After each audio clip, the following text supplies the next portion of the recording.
one of the biggest mistakes restaurateurs make when they grow their restaurant business: the downward cash spiral. The downward cash spiral happens that when you need to take money out of one location to pay the costs of another location.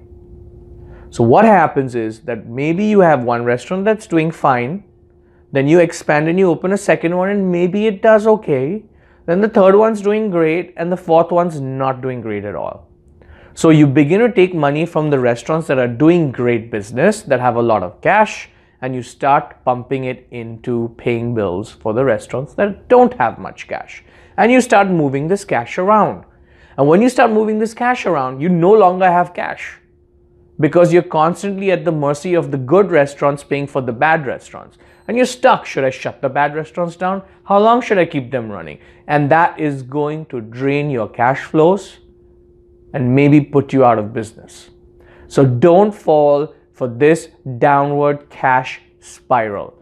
Learn how to focus on the right part of your business to remain profitable. And that part of your business that you need to be focusing on is increasing cash flow. Everyone talks of, let me increase profits, but profits are month to month. Today it's good, tomorrow it's not.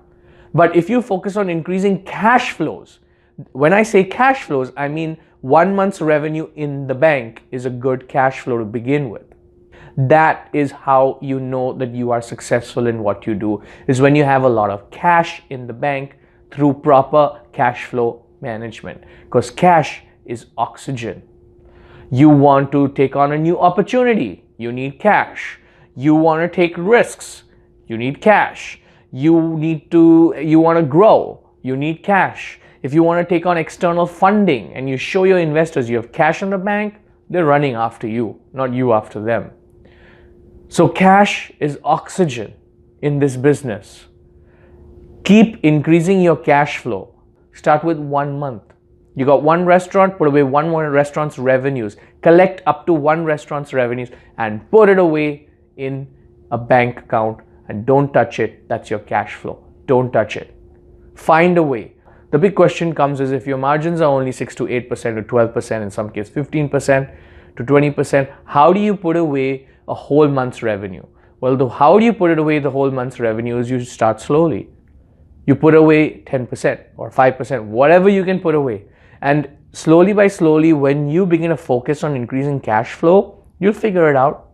You'll find ways where you may cut costs over there or look at increasing revenues, but with the main intention of increasing cash flow, so that you never ever have to fall into the downward cash spiral that puts many restaurateurs out of business. I'm Nandu Awatramani, the founder of F&B Business School. If you want to know more about how to manage your cash flows and what you can do about it, email me. My email is below. If you're interested in creating a framework and a system to improve efficiencies and productivity and stop employee turnover in your business, then check out my course, The Stop Employee Turnover. I'm going to share my framework of the exact 8 techniques I use to stop employee turnover, increase revenues, and increase profits. I took my employee retention from 35% to 92% using these 8 techniques. 92% was 3 times better than the industry average. And because of that, I was able to have winning teams that worked extremely efficiently together to increase revenues. My revenues jumped up by 296% in under 3 years, and my profits jumped up by 212% in under 3 years.